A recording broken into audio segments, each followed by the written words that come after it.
பிரம்மம், அறிவே சத்குரு, சத்குருவே கடவுள். ஸ்ரீ அகண்ட பரிபூர்ண சச்சிதானந்த சுவாமிகளே சரணம் சரணம் சரணம். மனம் மனத்தினில் ஒடுங்கி மாயையெல்லாம் நீக்கி தூய ஒளி கிளப்பி துன்பமெல்லாம் நீக்கி அருள் புரிய வேண்டும் குருவே. சத்குரு பிரம்மஸ்ரீ நித்யானந்த சுவாமிகளே போற்றி போற்றி போற்றி. இதைதான் நம்ம ஐயா அடிக்கடி சொல்லிக்கிட்டே இருப்பாரு. நீங்க ஆராயணும் பாடத்தை. சும்மா நானும் காலையில 1 மணி நேரம் உட்காந்தேன், நைட் 1 மணி நேரம் உட்காந்தேன்னு போகவே கூடாது. உட்காந்துக்கிட்டு என்ன நடக்குது, என்ன மாற்றம் நடக்குதுக்குள்ள என்னென்ன அனுபவம் அதை எல்லாத்தையும் எழுதி வைக்கணும். அதை உட்காந்து நீங்க பார்க்கணும், ஒரு ஆராயணும். இதெல்லாம் எதுக்கு சொல்றதுன்னா நம்ம சுய பரிசோதனை செய்யும் போது எனக்குள்ள என்ன மாற்றங்கள் வருது, இந்த பாடத்துல என்னென்ன அனுபவங்கள் வருது, அதை பார்க்கும்போது நீங்க எவ்வளவு தூரம் நார்மல் மனிதர்கள்ல இருந்து முன்னேறி இல்ல மாற்றத்துல தாண்டி வந்துருக்கீங்க உங்களுக்கு தெரிய ஆரம்பிக்கும். அது ரொம்ப ரொம்ப முக்கியம். ஆத்மானம் இது திருமந்திரத்துல ஒரு பாடல் பார்த்தேன் சார். 4448 மாலாம் வியாதியும் மாதம் அடிந்திடும் பாலாங்கு குழந்தையாம் பார் புருவமத்தின் மூலா மனத்தை மூட்டுக்கண் மூக்கிலே அப்படின்ற மாதிரி இருந்துச்சு. சோ இதோடைய விளக்கம் பாத்தீங்கன்னா 4448 வியாதிகள் இருக்குன்ற மாதிரி சித்தர்கள் சொல்லியிருக்காங்களாம். அதை நம்ம புருவ மத்தியில கவனம் வச்சு தியானம் பண்ணும்போது அந்த 4448 வியாதியும் நம்மளே குணப்படுத்தலான்ற மாதிரி சொல்றாங்க. அது எப்படி சாத்தியம்? அப்படி இருந்துச்சுன்னா இப்ப இருக்க மருத்துவம் இதெல்லாம் தேவையில்லாம போயிடுது. ஆமா, கண்டிப்பா தேவையில்லாம. இதேதான் இன்னொரு பாட்டுல சொல்லுங்க, பாலனாகி வாழலாம் பரபிரம்மம் ஆளலாம். கரெக்டா? பாலனாகி வாழலாம்னா என்ன? ஒரு நோய் முற்பு எதுவுமே இல்லாம பாலனாவே இருக்கலாம் எப்பயுமே. நீங்க அந்த உச்ச நிலையை பெற்றிருக்கீங்களா? இதுல புருவ மத்தின்னு சொல்றாங்க. இதுதான் ரொம்ப முக்கியம். புருவ மத்தியன்னா எந்த இடம்?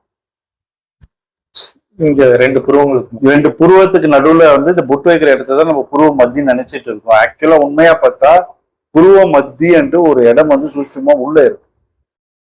அது என்னன்னா 2 காது ஜாயிண்ட் ஆகிற இடம், உச்சி நேரம். அந்த இடம் தான் உங்க ஆன்மா வசித்து இருக்கிற இடம். அந்த இடத்த நீங்க பார்க்கணும். அந்த இடத்த சாதாரணமா பார்க்க முடியுமா? பார்க்க முடியாது. நம்ம பாட முறையில நம்ம ஒரு உபதேசம் தரும். அந்த ஒரு உபதேசத்துல அது உச்ச கட்ட உபதேசத்துக்கு அது 2 நிலை கீழே. அந்த இடத்துல நம்ம எப்படி பார்க்கணும் அந்த இடத்துன்னு சொல்லி தரும். அந்த இடத்துலதான் சிவம் இருக்கிற இடம், ஆன்மா இருக்கிற இடம், எல்லாமே சொல்ற இடம். அதான் என்ன சொல்லுவாங்கன்னா சாகா கால் வேகா தலை போகா புண்ணல். ஓகே, சாகா கால் அந்த இடத்துல காத்து சாகவே சாகாது. அதாவது சாகா கால்னா மூச்சு காத்து அந்த இடத்துல போயிடுச்சுன்னா மரணம்ன்றதே வரவே வராது. புனல் எப்படி இருக்கு? புனல் எப்படி இருக்கு? புனல் எப்படின்னா எப்படி கோன் மாதிரி இருக்கும், கீழே ஷார்ப்பா இருக்கும். கரெக்டா? அந்த இடம் புனல் மாதிரி இருக்கும். சப்போஸ் இந்த உடம்பு விழுந்துருச்சுன்னா உடம்பு எரிச்சோம்னா வெந்துடும். கரெக்டா? ஆனா அந்த இடத்துல வேகா தலை ஒண்ணு இருக்கும். ஓகேங்களா? அந்த இடம் தான் உங்க ஆன்மா இருக்கிறது. இப்ப நம்ம பாடமுறையிலேயே நம்ம என்ன பண்றோம்? நம்ம இந்த குண்டலினி சக்தி எப்படி ஏத்துறதுன்னு சொல்றோம், இறக்குறதுன்னு சொல்றோம். அதுக்கப்புறம் ஒரு ஜோதி எப்படி பாக்குறதுன்னு சொல்றோம். இறைவன் ஜோதி அதிகமா இருக்கா. அப்புறமா நாதம் எப்படி திருமூலர் திருமதியில சொன்ன மாதிரி நாதம் எப்படி கேட்கறதுன்னு சொல்லி தரோம். அதுலயே நம்ம மௌனம்ன்ற ஒரு உபதேசம் தரோம், உச்சக்கட்ட உபதேசம். அப்ப அந்த இடத்துல எப்படி மௌனம்னா என்னது சொல்லி தரும்போது அந்த இடத்த தான் பார்க்க சொல்றேன். அதுதான் புருவம். அந்த இடத்த பார்க்கும்போது என்ன ஆகும்னா கொஞ்சம் கொஞ்சமா உங்களுக்கு இருந்த இந்த அலைப்பாயும் மனது கொஞ்சம் கொஞ்சமா அடங்கி ஒரு இடத்துல நிக்க ஆரம்பிக்கும்.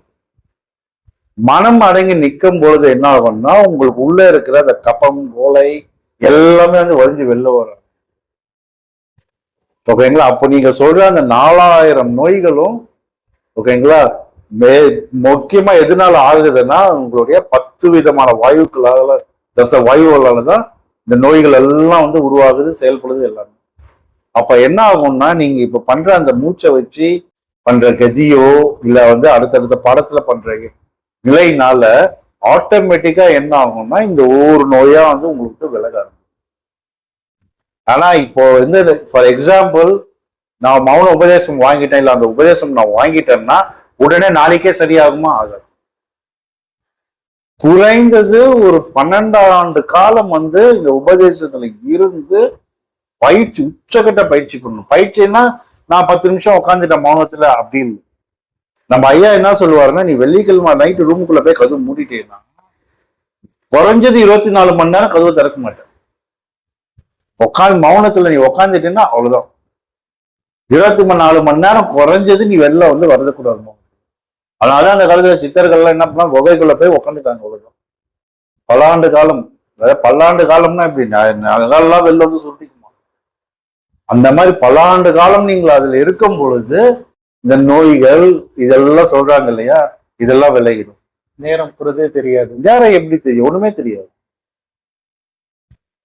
சோ இது டாக்டர் இதெல்லாம் இருக்கு. அப்ப டாக்டர் எதுக்குன்னா, எனக்கு வந்து படிக்க தெரியும்னா நீங்க புத்தகம் கொடுத்தீங்கன்னா படிச்சுடுவேன்.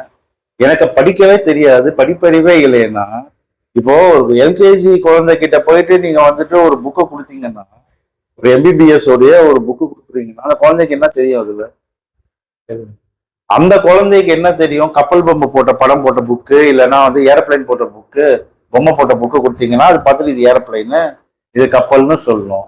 நீங்க வந்து எம்பிபிஎஸ் சிலபஸ்ல இருந்து ஒரு புக் எடுத்துட்டு போயிட்டு கொடுத்தீங்கன்னா அந்த குழந்தைக்கு எப்படி தெரியும்?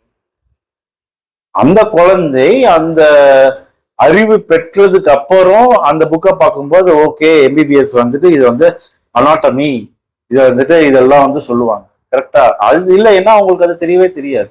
அந்த மாதிரிதான் மனிதன் அந்த உயர் நிலைக்கு போகும்போது இந்த 4000 நோய்களும் வந்துட்டு அவனை விட்டு மறையும்னு சொல்றாங்க. ஆரம்பத்திலேயே மறையணும்னா மறையவே முடியாது.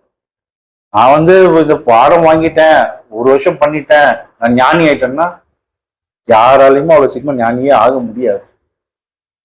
இந்த பாடம் நான் கற்றேன், நான் அதோட அனுபவம் எனக்கு வந்தது, என்னுடைய அனுபவத்தை வச்சு இந்த மாதிரி பண்ணா இந்த பாடத்துல உங்களுக்கும் இந்த அனுபவம் வரும்னு சொல்லலாம். அதை என் குரு அனுபவிச்சாரு, அவர் வந்து எல்லாருக்கும் சொல்லி கொடுத்தாரு. அதை நாங்க ஒரு நல்ல உள் வாங்கிக்கணும், நாங்க செஞ்சோம், அந்த அனுபவத்தை நாங்களும் அனுபவிச்சோம். இப்ப நான் வந்து சொல்றேன், இந்த மாதிரி அனுபவம் வரும்ப்பா, இந்த மாதிரிலாம் பண்ணீங்கன்னா உன் மனம் இப்படி செயல்படும், உனக்கு வந்து இந்த மாதிரி உடம்புல மாற்றங்கள் வரும், இந்த மாதிரி ஞானம் வரும், இந்த மாதிரி ஞானத்துல வந்து இந்த மாதிரி நிறைய விஷயம் வந்து தெரிய ஆரம்பிக்கும். இதெல்லாம் நாங்கள் அனுபவிச்ச அனுபவங்கள். என் குரு அனுபவிச்சு அவர் வந்து அது உச்சநிலைக்கு போயிட்டு அவர் எங்களுக்கு சொல்லி கொடுத்து நாங்கள் அதை வந்து நல்லா தெரிஞ்சு அறிஞ்சு அதை வந்து அடுத்த தலைமுறைக்கு சொல்லி தர்றது. என் குரு எனக்கு சொல்லி கொடுத்தாரு, எனக்கு அந்த மாற்றமெல்லாம் வந்துச்சு, நான் சித்தரைட்டேன்னு சொல்லலாமா? அப்போ அது என்னை விட பெரிய முட்டாள் யாருமே இருக்க மாட்டாங்க. கரெக்டா? இது என்னன்னா இந்த மாதிரி ஒரு விஷயங்கள் எல்லாமே இருக்கு. இது நீங்க பயிற்சி இந்த மாதிரி பண்ணீங்கன்னா இந்த நிலைக்கு வரலாம். இந்த பாடல்லையும் என்ன சொல்றாங்கன்னா இதெல்லாமே இருக்கு, குரு மத்திய பார்க்கணும்.